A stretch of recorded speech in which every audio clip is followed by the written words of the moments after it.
¿Cómo? ¿Qué dices? ¿Que me ves muy preocupada últimamente? Pues claro, es que estamos viviendo unos momentos muy difíciles. ¿Que si tengo miedo? Pues sí, tengo un montón, la verdad es que sí. No me digas, anda. Dice el monstruo atrapamiedos que él y todos sus amigos, todos los monstruos atrapamiedos del mundo, están trabajando para gestionar todas esas preocupaciones que tenemos las familias, los niños, los profes, con la vuelta al cole. Así que, ¿sabes lo que te digo? Que yo ya tengo aquí, mira, mi miedo. ¿Te lo vas a comer? ¿Seguro? Venga, tienes que ayudarme, ¿sabes por qué? Mira, mi miedo al coronavirus lo voy a dejar aquí así, bien cerradito. Me tienes que ayudar porque comienza Planeta Nano.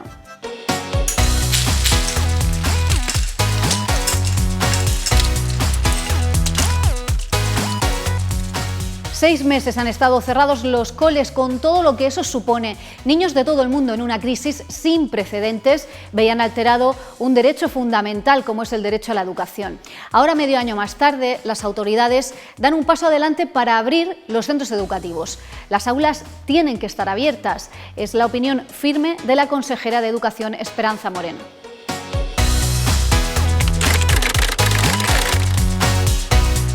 Consejera, mantener la serenidad en estos tiempos de incertidumbre total es un poco lo que intentamos hacer todos.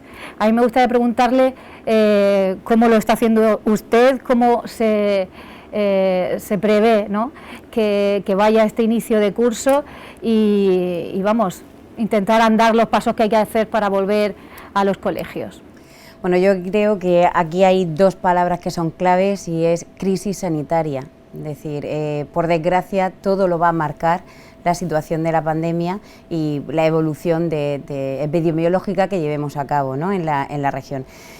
Y sin ningún lugar a dudas, pues el ámbito educativo se va a ver afectado y se ve afectado a día de hoy por esta circunstancia. Entonces yo creo que lo importante es trasladar a toda la comunidad educativa que se ha hecho un trabajo riguroso de planificación, siempre basándonos en ese protocolo higiénico-sanitario que se hizo entre la Consejería de Educación y de Salud, que estamos ante un ámbito y un escenario flexible y cambiante, que lo que hoy vale, mañana puede ser que requiera de modificaciones, porque es cierto que nadie tiene una llave, nadie tiene pues esa varita mágica para saber exactamente qué va a ocurrir o cómo proceder pues con total seguridad, sino que tenemos que ir adaptándonos con todas las circunstancias que tenemos.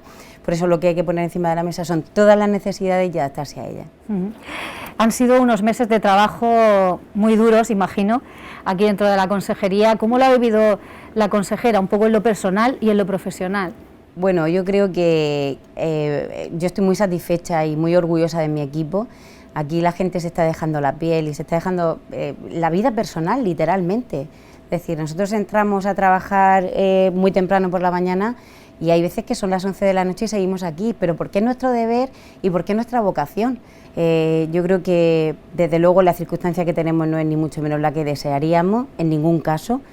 Había muchísimas cuestiones encima de la mesa para ya ejecutar en la Consejería de Educación, muchos proyectos educativos, sobre todo de índole educativa a la hora de mejorar pues la atención a los alumnos que más lo necesitan, proyectos que al final han sido ejes prioritarios en la Consejería de Educación durante mucho tiempo y que ya estaban viendo la luz, pues de infraestructura, de la retirada del amianto en la región, es decir, muchas cuestiones que eran vitales y que ahora pues se están viendo eclipsadas por esta situación, pero es que no tenemos otra, tenemos que ir todos hacia ello. Y yo creo que, bueno, pues esfuerzo, pues a nadie le cabe duda de que lo estamos haciendo y que lo vamos a seguir haciendo. Y en lo personal, pues sí, son muchos sacrificios los que se tienen que hacer, porque efectivamente, pues son muchas horas las que quitas a tu vida privada. Y además son tiempos en los que poner a todo el mundo de acuerdo es muy complicado, porque todo el mundo tiene un poco de razón, ¿no? Tiene un poco de razón el docente, tiene un poco de razón el padre, la madre, la consejería. Entonces, no sé si, sé que habéis trabajado mucho por el consenso, no sé si estás satisfecha con ese consenso o pedirías todavía más unidad a la hora de afrontar lo que nos queda de pandemia. Sí, aquí es muy complicado contentar a todo el mundo porque se trata de un crisol, de un prisma muy amplio en el que entran muchísimos ejes, factores, pues colectivos, y yo entiendo que es muy difícil satisfacer a todo el mundo, pero creo que aquí lo importante es no perder nunca el rumbo y el objetivo, que es salvaguardar la salud y garantizar que los centros educativos sean seguros. Es decir, la prestación del servicio educativo es absolutamente fundamental. No podemos renunciar a que las escuelas estén abiertas, no podemos hacerlo, porque el niño tiene que ir al colegio, primero porque es un derecho fundamental y segundo porque sería un fracaso como sociedad que no fuésemos capaces de mantener el centro educativo pues de alguna manera vivo. De hecho, pues detrás del confinamiento hubo muchísimo esfuerzo por parte de los docentes y por parte de los centros educativos y por supuesto de la administración para no suspender la educación, y en este momento lo que tenemos que hacer es lo mismo, pero sobre todo no perder el objetivo y trasladarlo a todas las personas que componen la comunidad educativa de que lo importante ahora es la seguridad y la salud. Ese es nuestro objetivo principal. Ajá. Y consejera, un poco explíquenos ese protocolo, porque no va a haber una norma general, sino a lo mejor estudiar caso por caso, si hay solo un contagio en una clase, si hay un brote a partir de 3 niños en una clase, si hay varios ciclos. Sí. Un poco cuéntenos, porque hay muchas dudas que tienen los padres de qué va a pasar. Se cierran los colegios, siempre es un poco como lo primero que pensamos todos, ¿no? Bueno, brote se considera a partir de 3 casos activos. Lo importante es que, de hecho, nosotros hemos puesto 5 rastreadores que solo van a estar para el ámbito educativo, precisamente para que se dé una muy rápida y buena respuesta en caso de tener sospechas. Y lo que se hace es, pues rastrean ese contacto estrecho. Determinan con qué personas ha podido estar esa persona sintomática y que ya es positiva, que se haya determinado que es positiva, con qué personas ha podido tener contacto estrecho, que no olvidemos que el contacto estrecho es sin mascarilla durante un tiempo determinado, y eso es difícil que ocurra en un centro educativo porque la mascarilla es obligatoria, pero bueno, podemos ver alguna circunstancia en la que se haya producido, y será siempre desde la autoridad sanitaria la que determine pues qué alumnos o qué profesores tienen que mantener la cuarentena. Muy bien. Y dejando un poquito el virus a una parte así para poder descansar de él, esta pandemia también nos ha enseñado cosas y hay muchas voces que piden que se repiense, ¿no? O repensar el modelo educativo, inventar nuevas formas, nuevas aulas, la digitalización.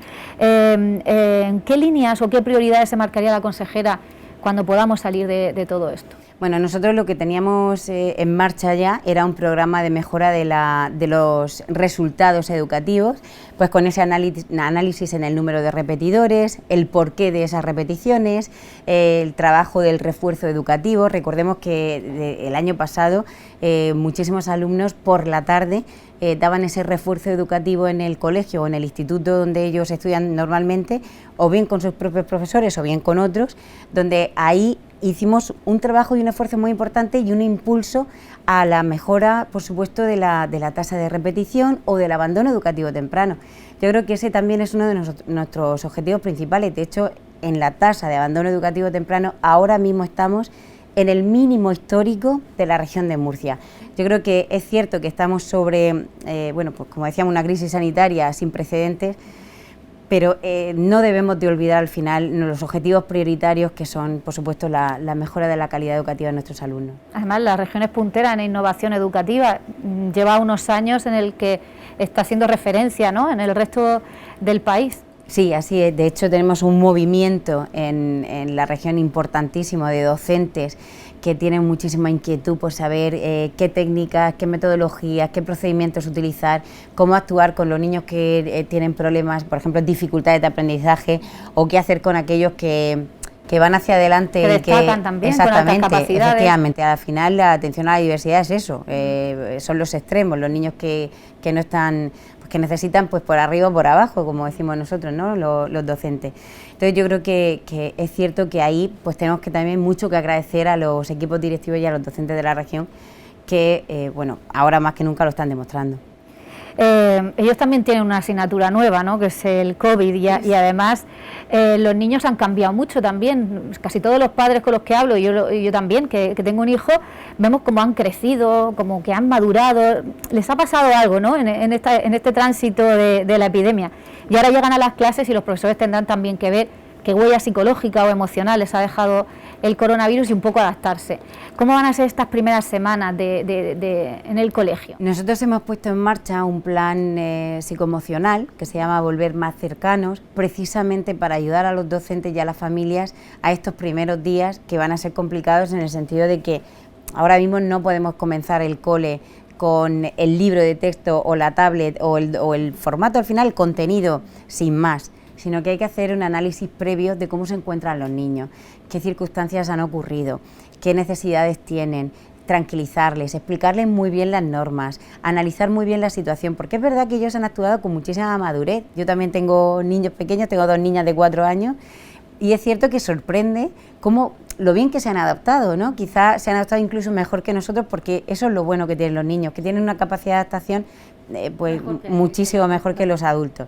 Pero es cierto que ellos no han dejado de ver circunstancias muy complicadas, porque han visto televisión, han escuchado informaciones, han escuchado conversaciones de los adultos, y al final pues es cierto que ahí también hay que hacer ese trabajo previo, pero para eso ya se ha trabajado ese plan de volver más cercano, que yo creo que es básico en la vuelta al cole. Tengo que preguntarle por la conciliación, que eso antes de que pasara todo esto ya era muy difícil, pero ahora sí que es un quebradero de cabeza para muchas personas. Además de las ayudas que se han implantado, ¿hay algo, o se está estudiando, no sé, desde la administración para que la empresa pueda ser flexible, ¿no?, alguna normativa, no sé, sea flexible con los padres que tengan hijos en edad escolar, al menos hasta que esto acabe? No sé si... Sí, nosotros hemos mantenido reuniones con, por ejemplo, la patronal CROEM, donde les hemos explicado las dificultades que estamos teniendo para poder aunar todos los servicios educativos, y efectivamente ellos lo que nos han dicho es que son perfectamente conocedores de la situación y sensibles a las circunstancias, y que sí que van a colaborar en cuanto a sensibilizar a las empresas de esa necesidad, pues con un cambio de jornada, con una reducción, que para eso también hay ayudas desde la Consejería de Empleo, y distintas medidas que por supuesto van a ser ahora más necesarias que nunca. Pero es que es importante que mantengamos, yo siempre lo digo, mantener el equilibrio, porque los colegios tienen que estar abiertos. Consejera, tenemos que enfrentarnos a nuestros miedos en este inicio de curso, y le quiero presentar a mi ayudante. Te voy a presentar al monstruo Atrapamiedos. Entonces te voy a pedir que dibujes tu miedo principal, y este ayudante mío pues se lo va a tragar y lo va a digerir por ti, ¿vale?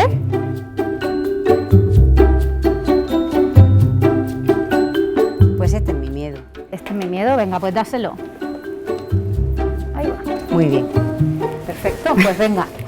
Y a ver si, gestionándonos un poco, podemos empezar a andar. Vuelve ese cole, sí. Los niños se socializan. Exactamente. Vamos a ver si todo va bien y podemos salir cuanto antes para que la región retome su pulso, y la educación también. Muchísimas gracias por atendernos. Nada, gracias a vosotros.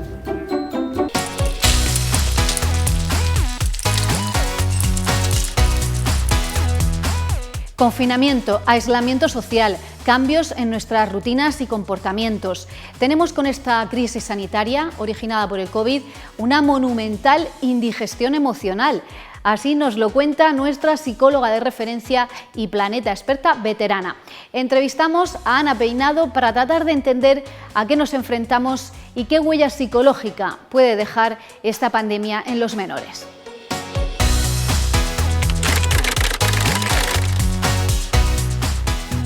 Ahora tenemos que ver un poco cuál es el efecto más a largo plazo, o sea, qué consecuencias va a tener a largo plazo tanto el confinamiento como el hecho de que vivamos en una situación de pandemia, pero todavía es pronto para sacar conclusiones. Entonces nos encontramos un abanico amplísimo, desde niños que no presentan ninguna sintomatología específica a otros niños con problemas ya más severos de preocupaciones excesivas, de rituales también relacionados con su protección, por ejemplo en cuanto al tema de los minutos que se tienen que lavar las manos, o de cómo abrir o cerrar una puerta.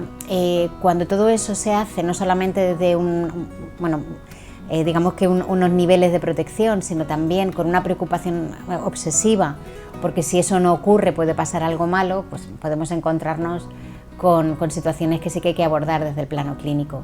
Yo creo que sí que habría que empezar a pedir consejo profesional, sobre todo cuando vemos que las actividades básicas de la vida diaria, o sea, la alimentación, el sueño, están de alguna manera alteradas. Es decir, si el niño empieza a tener episodios de insomnio, tanto si le cuesta dormir por la noche como si se despierta a medianoche, empieza a tener problemas de alimentación también. En ese momento sí que son buenos indicadores de que algo puede estar ocurriendo.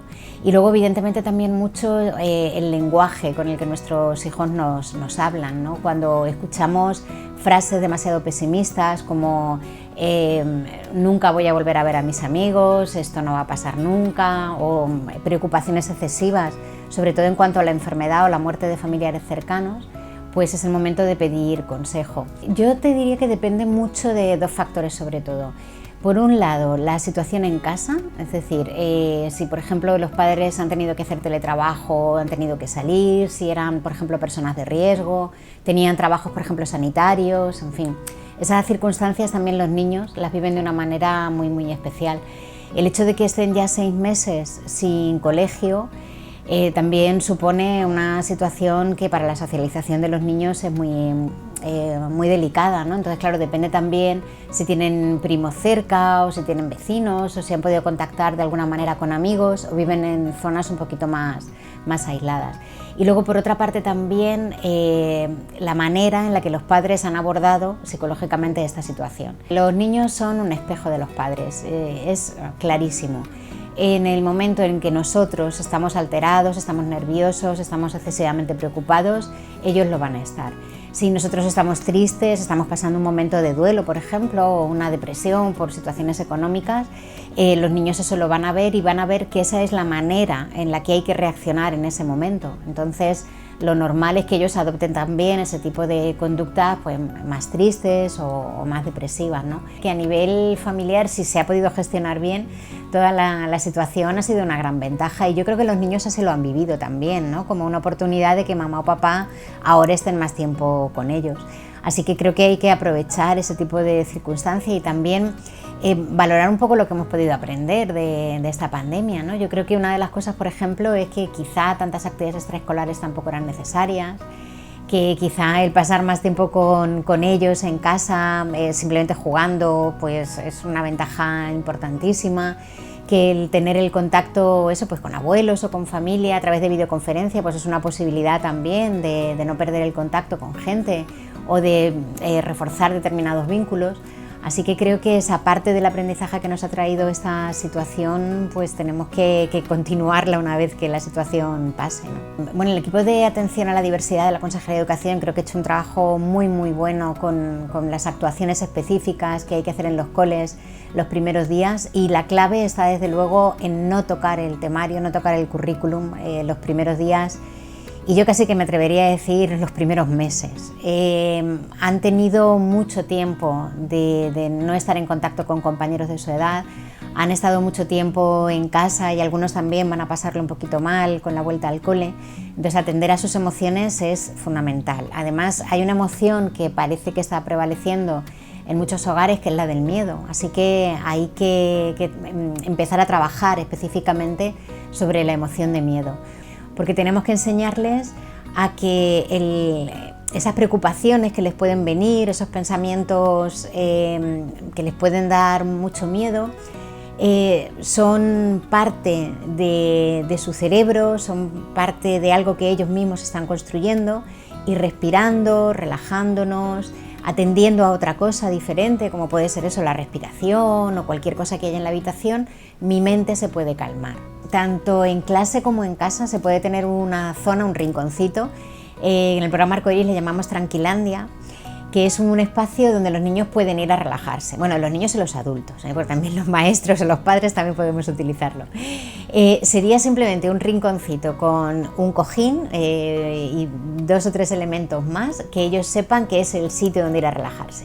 Hay que tener en cuenta que esta situación de pandemia ha sido como una especie de indigestión a nivel emocional, es decir, ha habido tantas cosas que nuestro cerebro no ha podido digerir o no le ha dado tiempo todavía a digerir todo lo que hemos estado viviendo y todavía no ha terminado, es decir, ahora con la vuelta al cole pues siguen las preocupaciones, no sabemos muy bien qué va a pasar y el cerebro sigue sin digerir bien toda esa información. Junto con la salud física relacionada con el COVID, la salud mental debe ser el otro gran pilar a cuidar si no queremos que dentro de un tiempo pues la situación sea todavía más grave.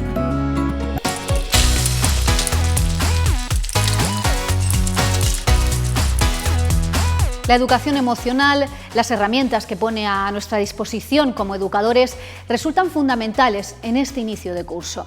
Tenemos que aprender a gestionar nuestras emociones y la de niños y adolescentes en un tiempo de incertidumbre total como el que estamos viviendo. Repasamos algunos tips muy interesantes con nuestra compañera Valeria Aragón y sus burradas educativas.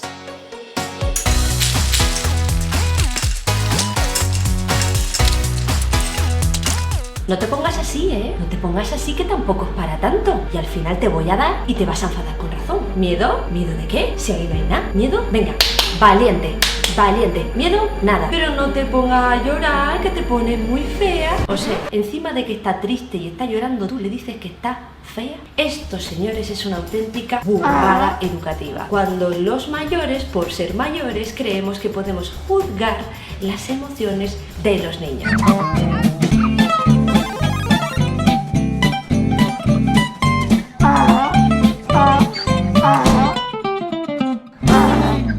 En este vídeo te voy a enseñar 2 estrategias para saber qué hacer con tus emociones y la de tus hijos cuando son de esas que no son nada cómodas. Antes de darte esas 2 estrategias tienes que comprender por qué esto es una burrada educativa. Cada vez que le dices a una persona que no debería sentirse como se siente, en realidad tampoco va a poder dejarse de sentir así. Piénsalo bien. ¿Qué estás consiguiendo cuando le dices a alguien no te enfades, no te pongas triste, tienes que estar positivo? Todas estas cosas, ¿qué estás consiguiendo? Que al final uno se sienta igual o incluso peor, porque no solo tiene su emoción, sino que también siente que te defrauda por no sentir como realmente se siente. Y así no se gestionan las emociones. Segundo, ¿conoces a alguien que tenga la autoridad para decirte a ti cómo te tienes que sentir? Pues si no hay nadie que te pueda decir a ti cómo te tienes que sentir, ¿quién te crees tú que eres para decirle a otro ser humano cómo se tiene que sentir? Que sea un niño no te da esa autoridad. Entre otras cosas porque tienes que saber que el sistema emocional cuando nacemos está completamente desarrollado, no es como tu capacidad cognitiva, tu capacidad intelectual.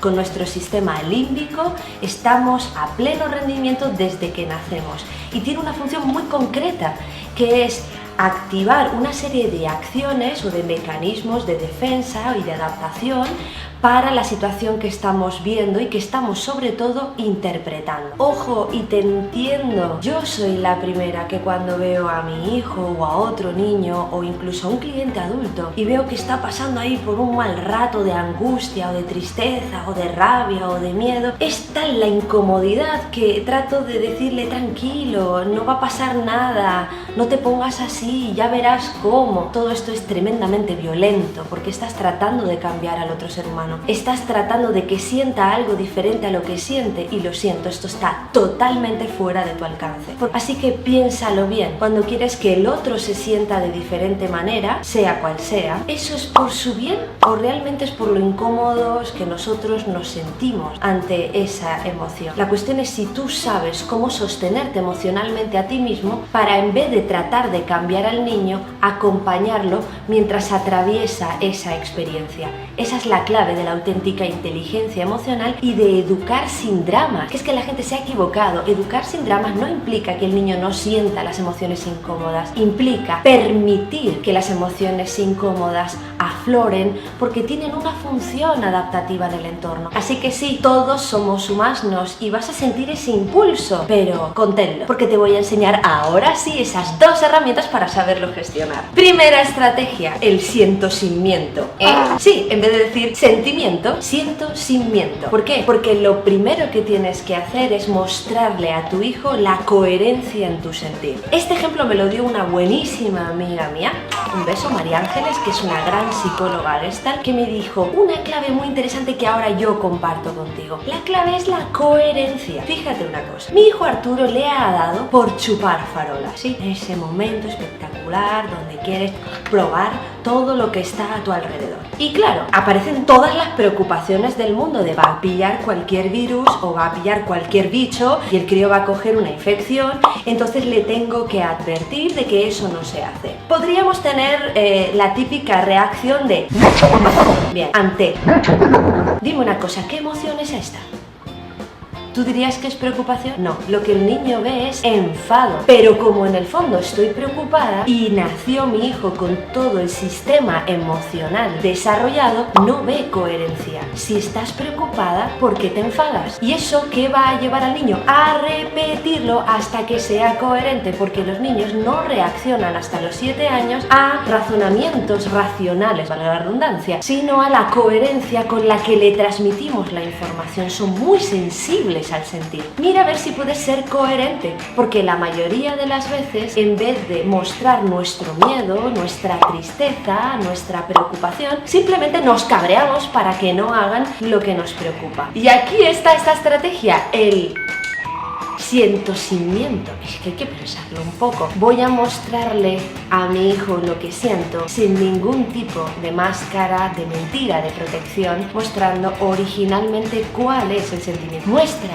la vulnerabilidad, muestra el sentimiento original. Esto, señores, es lo que Virginia Satir llamaba intimidad, el contacto íntimo, mostrar la vulnerabilidad, la emoción original, el sentimiento auténtico, el original. Segunda estrategia de eduhumanización. Si la estrategia anterior tenía que ver contigo mismo, es decir, esa coherencia en relación a tu hijo, esta estrategia va de qué hacer cuando ellos están ahí huyendo con toda su emoción, la que sea, rabia, miedo, enfado, no importa, la que sea, eso sí, incómoda. Cuando eso sucede, la estrategia es sentirdad. Ostras, qué palabra, hijo, más raro. Pues mira, es tan sencillo como sentir con libertad. La libertad para sentir lo que siento y no lo que debería sentir. ¿Quieres educar a tu hijo con autoestima? Dale permiso para sentir lo que siente y no agradarte a ti con la emoción que te gustaría que sintiera para que estuviera cómodo, porque no se trata de eso. Entonces, fíjate si puedes darte cuenta de esto. Cuando tu hijo está ahí con un enfado de 1000 demonios porque quiere salir y no le dejas salir, momento adolescente, y está súper enfadado contigo, además activa todos los recursos que tiene, tipo te odio, eres el peor padre del mundo, a todos mis amigos lo dejan y tú a mí no. ¿Qué quieres? ¿Una muerte social? En ese momento puedes coger y decir: no sé por qué te pones así, ¿qué quieres? Que te deje hasta las tantas de la mañana y que vivas aquí como un monoquete, como lo que te dé la gana. Violencia con violencia, ira con ira, solo aumenta la ira. La cuestión es si puedes por un momento reconocer cuál es su emoción y validarla sin condiciones, porque que valide su emoción no implica que valides su comportamiento, ni que estés de acuerdo con lo que te dice, solo que valida su emoción. Y entonces puedes decir cosas tipo: entiendo que estés muy enfadado, es normal, lo entiendo, y aún así he de decirte que no puedo dejarte salir hasta las 3 de la mañana. ¿Por qué? Por esto, por esto, por esto y por esto. Y dirás: pues con eso mi hijo no se tranquiliza. Si es que no se trata solo de que se tranquilice, que a algunos, por cierto, sí que les sienta bien ese grado de empatía, sino que no ningunee sus emociones, que no rechaces su sentir, que no ridiculices cómo se ponen porque es fuera como un drama para ti cuando no es tan importante y tú tienes un montón de problemas. Pero si nosotras nos enfadamos cuando no hay nuestra talla en Zara, lo que pasa es que no montamos un pollo, pero digo: ¡ay! Yo quería eso. Esa emoción de querer algo y no poderlo tener en el momento, a todos nos enfada, a todos nos entristece. Pero no vale simplemente juzgar y machacar y tener ese discurso moralista que invalida el sentir. Hay muchísimas cosas que yo no entiendo de las reacciones de mi hijo pequeño. Hay muchísimas reacciones que no entiendo de los adolescentes que vienen por aquí y que no se trata de que yo lo entienda. No se trata de que se hagan las cosas como yo creo que se tienen que hacer. Se trata, a la hora de educar con autoestima, de validar el sentir, que no implica validar el comportamiento, porque tienes que saber que la parte del cerebro que puede gestionar completamente las emociones no está totalmente desarrollada hasta prácticamente la veintena de años. Entonces, no pretendas que un niño gestione sus emociones como lo haría desde la lógica y la razón algunos de los adultos que nos rodean, porque piensen que es que los niños en no sé qué sitio no tienen juguetes. No va de eso. Fíjate si simplemente puedes acoger el sentir, o lo que es lo mismo, la sentirtal. Bueno, así que ya tienes estas dos estupendas estrategias.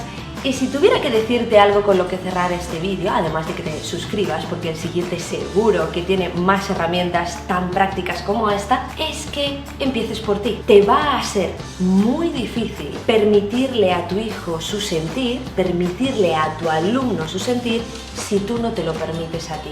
Si cada vez que sientes rabia, si cada vez que sientes miedo, si cada vez que sientes tristeza, vas a negarte el experimentar esa emoción porque crees que deberías de estar de otra manera, entonces te va a proyectar todo lo que hagan los niños, todo lo que hagan tus hijos, y nuestros hijos son nuestros mejores maestros.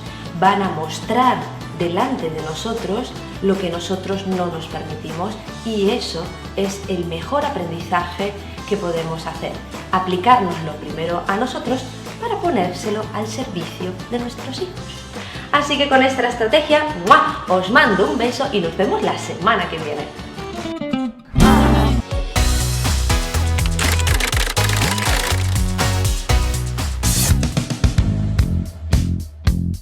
No nos podemos tocar, no nos podemos abrazar. Las manos hay que lavar. Hey, tápate la boca si vas a estornudar. ¡Achí! De lejos hay que saludar. ¡Ay!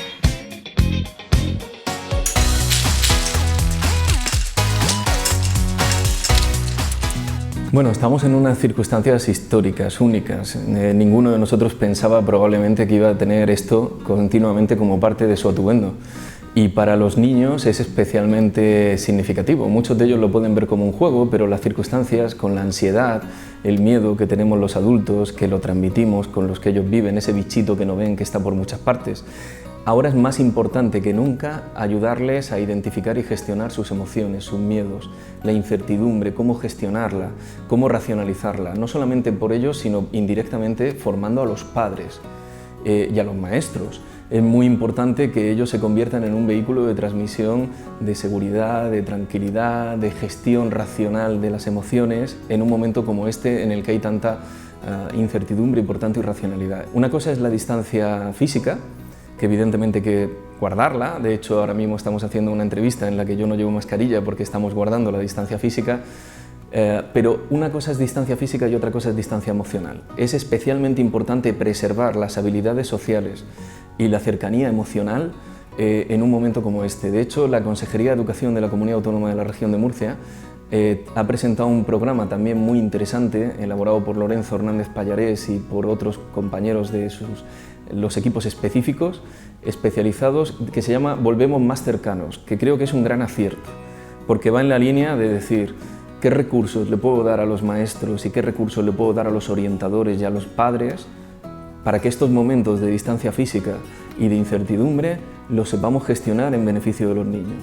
Porque el mensaje que yo quiero transmitir es que no es cierto que ya no podamos trabajar las habilidades emocionales o sociales. Una cosa es que los niños no deban ir a jugar a los parques juntos en determinados momentos si las transmisiones comunitarias del virus son altas, y otra cosa muy diferente es que no podamos hacerles entender lo que es el respeto, lo que es justo, lo que no, en los distintos conceptos, la empatía, la compasión. Todo esto viene de una reflexión, y más a través de historias sociales que a través de la verbalización, y por tanto no requiere del contacto físico entre niños. Es absolutamente imprescindible, como lo ha sido siempre, pero ahora un poquito más, porque ese componente de incertidumbre y de miedo que todos tenemos un poquito, y es lógico, yo soy papá y yo también tengo esos miedos muchas veces de la situación, de que no nos contagiemos, pero hay que ser, no voy a decir optimistas, pero hay que ser realistas en el sentido de decir, hay que llevar la máxima prudencia. El determinante más importante para que no se tenga que cerrar un colegio es que los niveles de transmisión local o comunitaria, eso nos dice la evidencia científica, sean bajos. Los que tenemos ahora mismo en España son altos, y lo son porque no hemos cumplido con las recomendaciones sanitarias. Lo son porque no hemos ejercido nuestra responsabilidad social como individuos adecuadamente. Que eso también es una habilidad que hay que trabajar en los niños, que entiendan que el grupo está por encima del individuo. Nosotros lo hacemos en Educar para Ser con actividades desde los 5 años, como por ejemplo Primero el equipo, donde les dejamos que elijan con imágenes, no verbalmente, para que haya reflexión, con imágenes y pictogramas, a qué quiere jugar cada uno de los 5 miembros de un equipo, o 4 o 3, en los próximos 5 minutos, y la imagen que sale más veces es a la que se juega primero todos, y luego cada uno juega la suya. Y con las sucesivas repeticiones vamos ampliando el tiempo en el que se juega lo que el grupo ha decidido mayoritariamente. Quizá esos niños el día de mañana, si vuelven a enfrentarse a un virus en la sociedad o a cualquier otra cuestión que sea una emergencia de salud pública, sean más responsables con los demás miembros de la sociedad de lo que lo estamos siendo sus padres ahora. Cuando tú trabajas simultáneamente las habilidades cognitivas, emocionales y sociales, se genera un equilibrio múltiple que termina redundando en una mejora del rendimiento que tanto preocupa a veces a las comunidades autónomas y a los países. Educar para Ser ha mejorado el rendimiento en solo 2 años de funcionamiento en infantil entre 1,5 y 2 puntos en matemáticas, ciencias y lengua. Y no damos clases de matemáticas, ciencias y lengua, pero enseñamos a planificar mejor, a mejorar la atención sostenida, a trabajar mejor en equipo, a inhibir determinados impulsos y a ser menos impulsivo y un poquito más reflexivo. Estamos haciendo aprendices más eficientes y socialmente más aptos. Creo que esta crisis, como todas las crisis, viene llena de oportunidades. La principal, en mi opinión, como investigador, que se coloque en el lugar que merece por importancia a la estimulación de las habilidades emocionales y sociales. No puede seguir siendo una cuestión de segundo orden. Nuestros niños hoy día nos están diciendo todos los santos días que necesitan que se sepa trabajar eso. No podemos seguir pensando que con hacer una asignatura de educación emocional es suficiente. Eso no va a funcionar. La evidencia científica dice que cuanto más transversal sea el aprendizaje de la autorregulación emocional, es decir, cuando los niños no lo contextualicen con el profesor de educación emocional, sino con el de lengua, con el de matemáticas, con el de ciencias, con el de educación física, es cuando funcionará.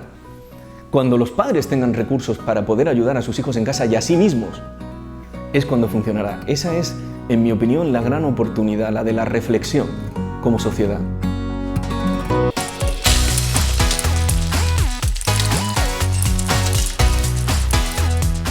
Hay muchas formas de transmitir ilusión por la vuelta al cole y hacer de las normas y el distanciamiento algo divertido que se aleje del miedo, sobre todo con los más pequeños. Vamos a dar un repaso a las recomendaciones que nos da Salud y la Consejería de Educación para alumnos y familias.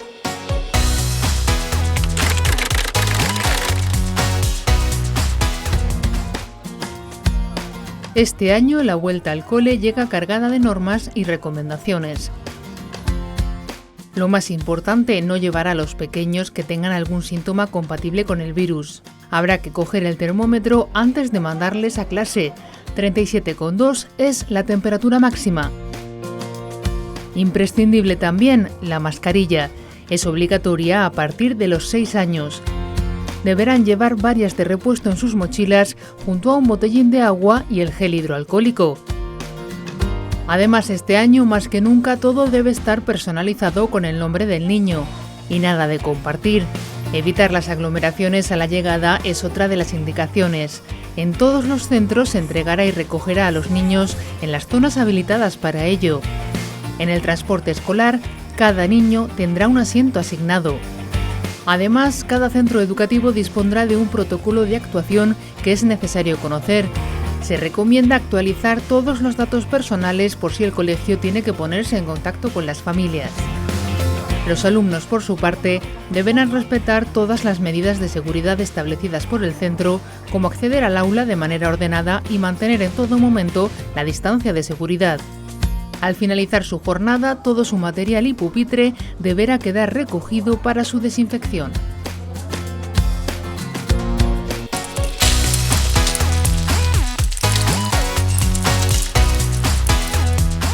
Existe un miedo generalizado al contagio, como no puede ser de otra manera, y a que sufran los niños con la enfermedad. Hoy queremos conocer, basándonos en la evidencia científica, qué sabemos hasta ahora de cómo se comporta el virus en la edad pediátrica.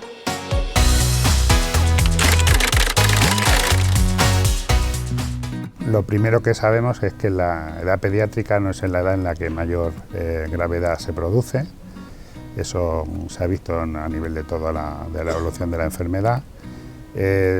Hay unos pequeños casos que sí que puede haber una evolución mala, pero son excepcionales. Y a nivel de contagiarse, parece ser que los niños se contagian igual que los adultos, se contagian de la misma forma. Sí que parece que aunque tienen una carga viral alta, contagian menos que los adultos, sobre todo por debajo de los 10 años, parece ser que la transmisión que tienen los niños es menor que la que tienen los adolescentes o los adultos. Se está viendo que en los núcleos familiares donde ha habido varios casos agregados, normalmente el niño no es el caso índice, no es el caso que inicia la transmisión, sino suelen ser los padres o los hermanos mayores más que los niños. Y en las zonas del mundo donde no se suprimió la escolarización, como se hizo aquí en España y en otras zonas de Europa, no se ha visto que haya habido brotes importantes a través de contagios de los niños, ni en los colegios donde se ha seguido dando clase, y por lo que parece ahora mismo eso, pues seguramente por muchas causas anatómicas, al estornudar o al toser un niño de 4 o 5 años lo hace con mucha menos fuerza, a una altura mucho más baja que un adulto, un adolescente, y en principio por eso pues, lo que hay ahora mismo mayor evidencia es que no son tan contagiadores, parece que menos hasta los 10 años. A partir de los 10 años parece ser que contagian igual que los adultos. Los niños necesitan ir al colegio, eso es una premisa fundamental, es un derecho que tienen los niños, igual que el de la sanidad, también tienen derecho a la educación. Y lo que se ha planteado es que estos niños que estábamos comentando, que sean grupos de riesgo para otras enfermedades como la gripe o otra serie de virus, hay que hacerle una adaptación individual a ese niño para ver cuál es el mejor método de asistencia. No está contemplado que a esos niños se les limite totalmente la asistencia presencial a los centros educativos, por muchas cosas, pero primero porque el virus no está solo en los colegios, sino ahora mismo la segunda ola que estamos teniendo, los niños que están pasando ahora la enfermedad lo están contagiando de sus padres, de sus hermanos, de otras personas, con lo cual el tenerlo en casa no evitaríamos la enfermedad al 100%. Las pocas patologías que pueden sumir un aumento de riesgo de que el niño, si cogiera el coronavirus fuera una enfermedad, pues son muy limitadas. En esos niños a lo mejor hay que establecer unas normas de protección un poquito más intensas que con el resto de los niños, y se puede establecer un régimen de asistencia semipresencial, que sería un poquito lo que se ha plasmado en el acuerdo que llegaron las consejerías de Educación y Sanidad, de que se iba a valorar cada caso individual, pues si hubiera que ajustarse a cada niño, pues que fueran más o menos días, pero en ningún momento, incluso en los niños que tienen un problema crónico, se ha determinado que vaya a ser lo mejor o se vaya a optar para que no se presenten los niños ningún día al colegio. El asma normal, que es el leve moderado, que es el 90% que tenemos nosotros de todos los niños que son asmáticos, ese en principio no tiene ninguna limitación. El asma grave o que necesite medicación muy importante o que esté descontrolado porque no se haya llegado todavía a la medicación para controlar los síntomas, sería un poco el único asma que habría que tener en cuenta para hacer una adaptación.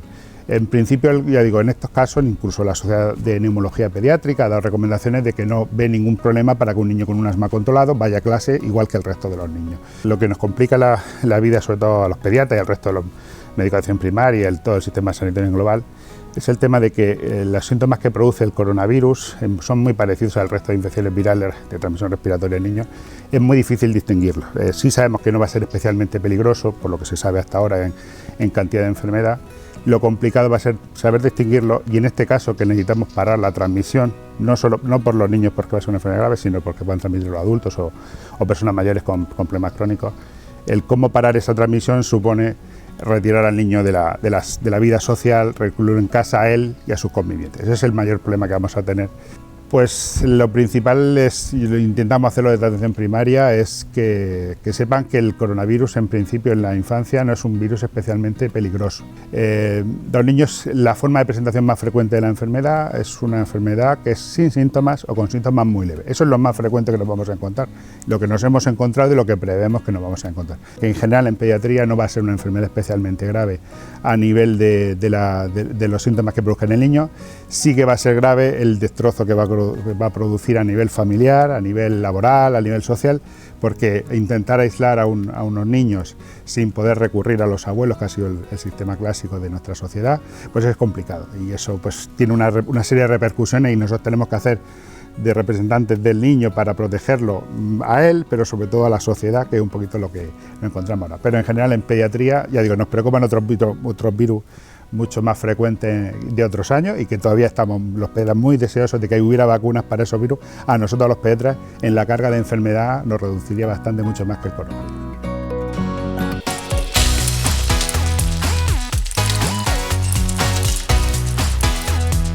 Pues deseando toda la suerte del mundo a los docentes y a todos los alumnos que vuelven a clase, nos marchamos. Les esperamos el viernes que viene en Planeta Nano.